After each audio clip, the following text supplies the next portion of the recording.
Welcome to Movie Speeching. Spoilers ahead, watch out and take good care. The Last Days is the name of the movie. Please like and subscribe to get every update. In 2013, a mysterious epidemic spread across the planet, causing people to have an irrational fear of going outside. If they do, they will die within seconds. Before long, the streets of every city and town around the world became garbage dumps with no one outside. Mark Delgado has been living at his job for 3 months, subsisting on cafeteria food and helping colleagues dig a walkway in the parking lot that would take them to the subway. One day, he noticed that someone had broken the car window to steal the GPS, which made him very angry and prompted him to dig harder. This turned out to be a positive thing, because thanks to him, they finally broke through the wall and found a safe way out of the building. Now everyone was ready to leave, and while waiting in line to buy some supplies, Mark couldn't help but notice that one of his bosses, Enrique, had a GPS in his bag. Mark decides to follow him and confront him, and Enrique agrees to talk about it privately as long as Mark doesn't tell anyone. Mark began to remember how he met Enrique. A few months ago, this man was hired to solve the company's productivity problems and was known to be ruthless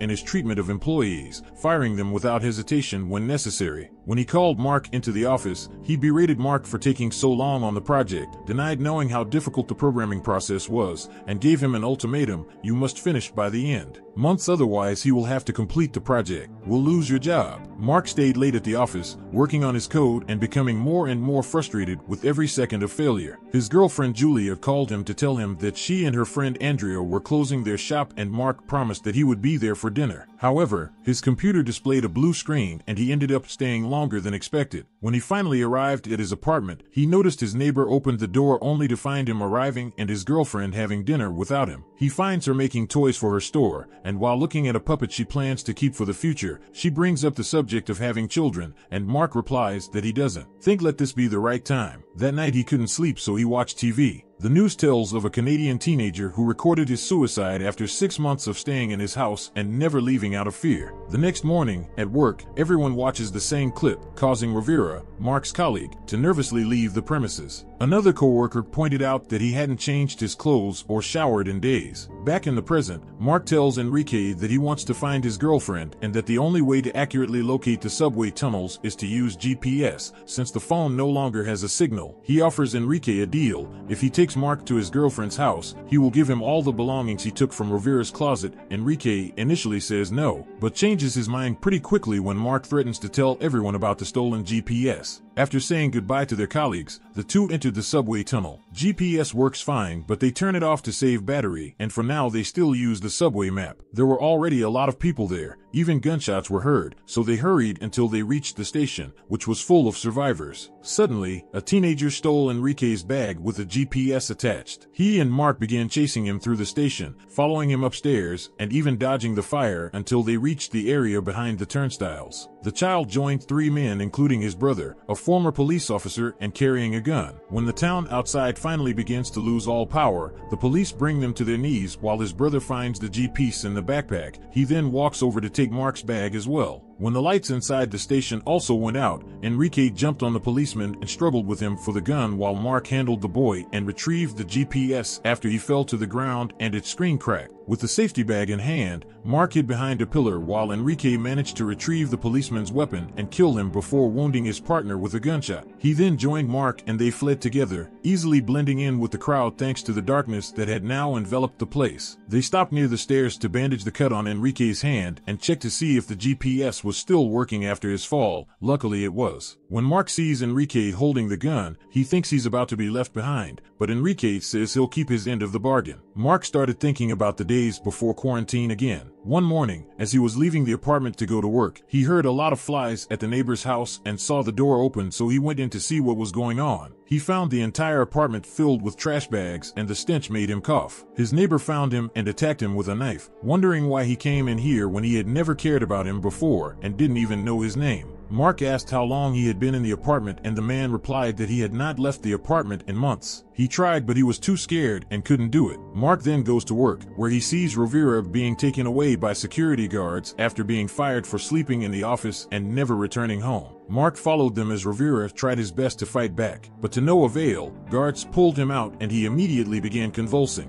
Having a theory about what's going on, Mark tells the guards to help get him back inside, but it's too late. Rivera is dead. Next, Mark checked Rivera's locker and found a bunch of survival items like a flashlight, gas canister, and some canned goods. That night, he told Julia what had happened and that he thought something bad was going on. Julia comforts him and they make love. Back in the present, Mark woke up after a nap and couldn't see Enrique anywhere, so he thought he had abandoned him, but Enrique quickly appeared with a plastic bag he collected to protect the GPS from water damage. Broken, the two men return to the subway tunnel, where Mark tries to find out what or who is waiting for Enrique at his destination, but he refuses to answer. He also noticed that Enrique retained seeds from everything he ate, such as apples. Moments later, thanks to GPS, they found the entrance to the sewer and jumped in without harming themselves as the water cushioned their fall. They used the GPS again to find their way and eventually reach Mark's building. To get in, they came up with a simple plan. They hung a gas tank from pipes in the ceiling and would make it explode by shooting at it with a gun. Enrique misses, so Mark takes over and starts, but the first attempt also fails and causes his ears to bleed from the noise. However, when he tried again, he hit the target and the explosion occurred, causing him to fall to the ground. Enrique helped him up and together they climbed over the debris and through the hole to reach the building, which, like the station, was also filled with refugees. His old neighbor still lives in that apartment, but Mark's door lock is broken. They see an eye looking at them through the peephole, which upsets Mark, who begins to scream and pushes open the door held by a man speaking a foreign language. Taking advantage of the man's exposed hand, Mark bit his hand, causing him to step back and finally be able to enter his house. The man threatened them with a knife and Enrique pulled out a gun in response, finding himself in a standoff until the man's wife and daughter appeared. The girl understood their language and explained that they had nowhere to go, so they took the apartment because it was empty. After the two men put down their weapons, Mark told them the location was his and took a photo of Julia from the wall asking if they had seen her, but they swore there was no one there when they arrived. Then they went to look around the place. Enrique found no food in the refrigerator, but there were dead pigeons ready to be eaten and a bag of old popcorn in the trash for him to collect seeds for. He also brought a kitchen knife for his part. Mark walked towards Julia's desk and after finding his puppet, he picked up the drawing she had drawn and turned over the paper to see a doctor's name in the corner. Was an ultrasound photo, because Julia was pregnant since the last time he saw her and he didn't know it. Mark begins to remember the last time they were together. They were watching the news about the pandemic they called panic, which was causing more and more deaths around the world. The government asked people to stay calm and continue with daily life as normal, which angered Mark. His mood worsened when the news changed, showing pregnant women giving birth in terrible conditions, and he started complaining about how irresponsible it all was, which eventually made Julia realize that he never really wanted children and that those were all the reasons he had children, given for years, were simply excuses. Frustrated and crying, she runs away and locks herself in the bathroom, ignoring him when Mark tries to talk to her through the door. He then went to work and noticed there weren't many people on the street and trash was piled up in the trash cans. A man in the subway was even wearing a mask. When he got to the office, he called Julia, but Andrea was the one who picked up the phone, telling him that Julia didn't want to talk to him right now. Desperate,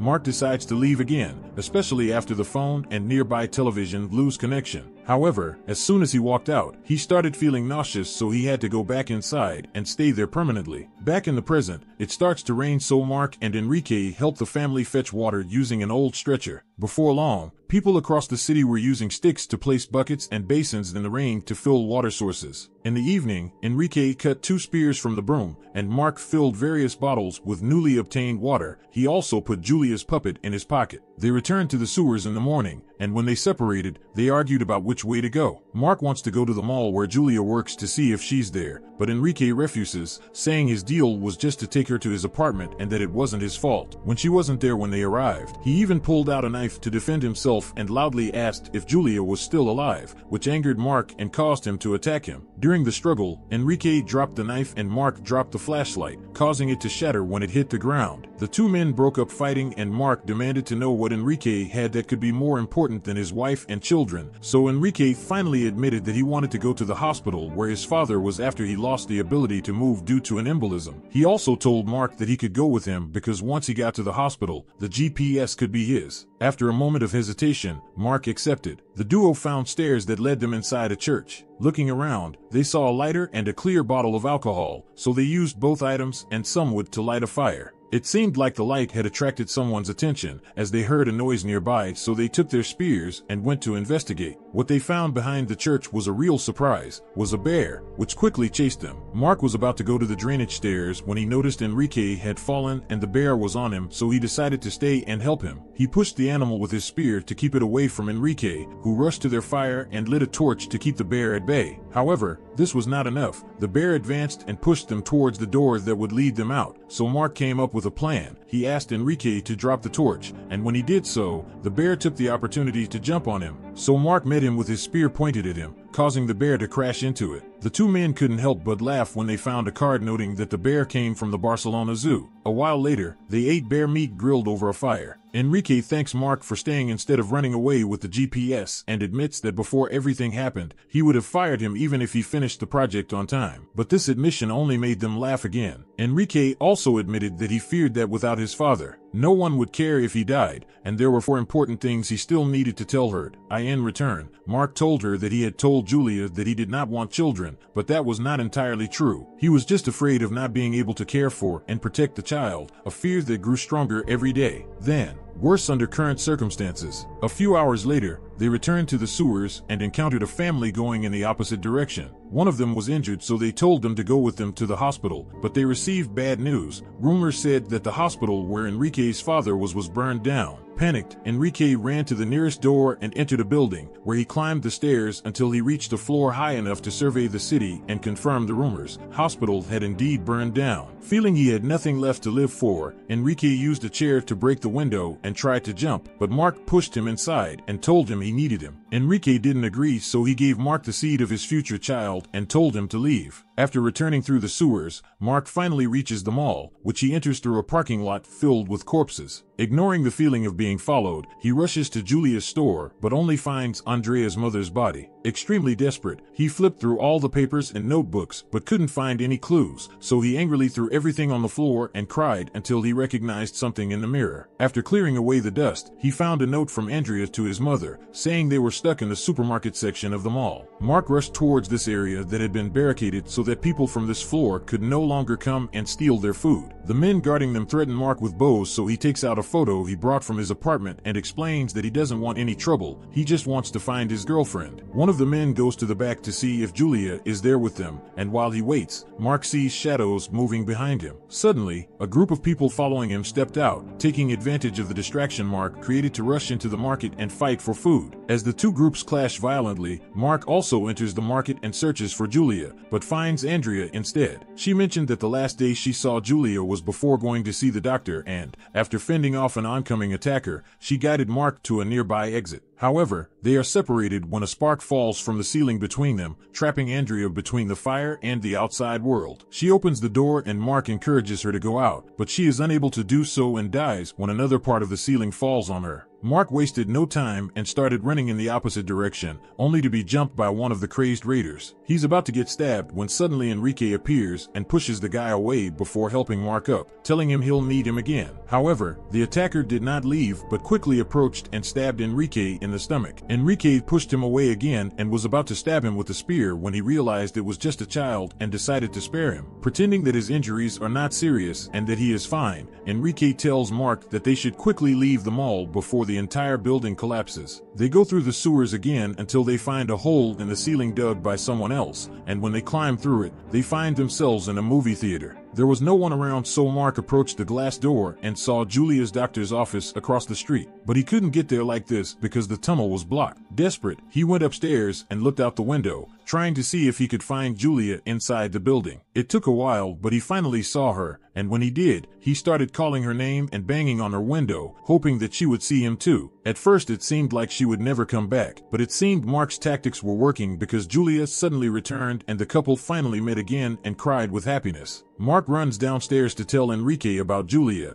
only to find him sitting in the theater and bleeding. He wanted to find something to heal his wound, but Enrique wouldn't allow it and said that his time had come. His last words were for Mark to stop whining and cross the street to be reunited with his family once and for all. Enrique then dies and Mark takes a moment to grieve for him before following his advice. He and Julia arrived at their respective doors, and after a moment of hesitation, Enrique finally walked out. He immediately began to feel nauseous and dizzy, his ears began to bleed, and he had difficulty walking. But by keeping an eye on Julia, he manages to keep going even as he falls, crawling all the way as bright white light becomes the only thing he can see around him. Suddenly, Julia's face appears above him, and as the light dissipates, Mark realizes that he has crossed the street and reached the building, finally finding his beloved. The couple stayed in this building and began a new life there, collecting rainwater and planting Enrique's seeds. Their baby boy was born healthy, and when he learned to walk, he walked out on his own, proving that the new generation was not affected by panic. A few years later, a group of lost teenagers showed up on their doorstep, so Mark and Julia decided to let their son join them so he could have a chance to experience what the outside world is like and possibly opportunity to rebuild society from scratch. Thank you for watching. See you on the next video.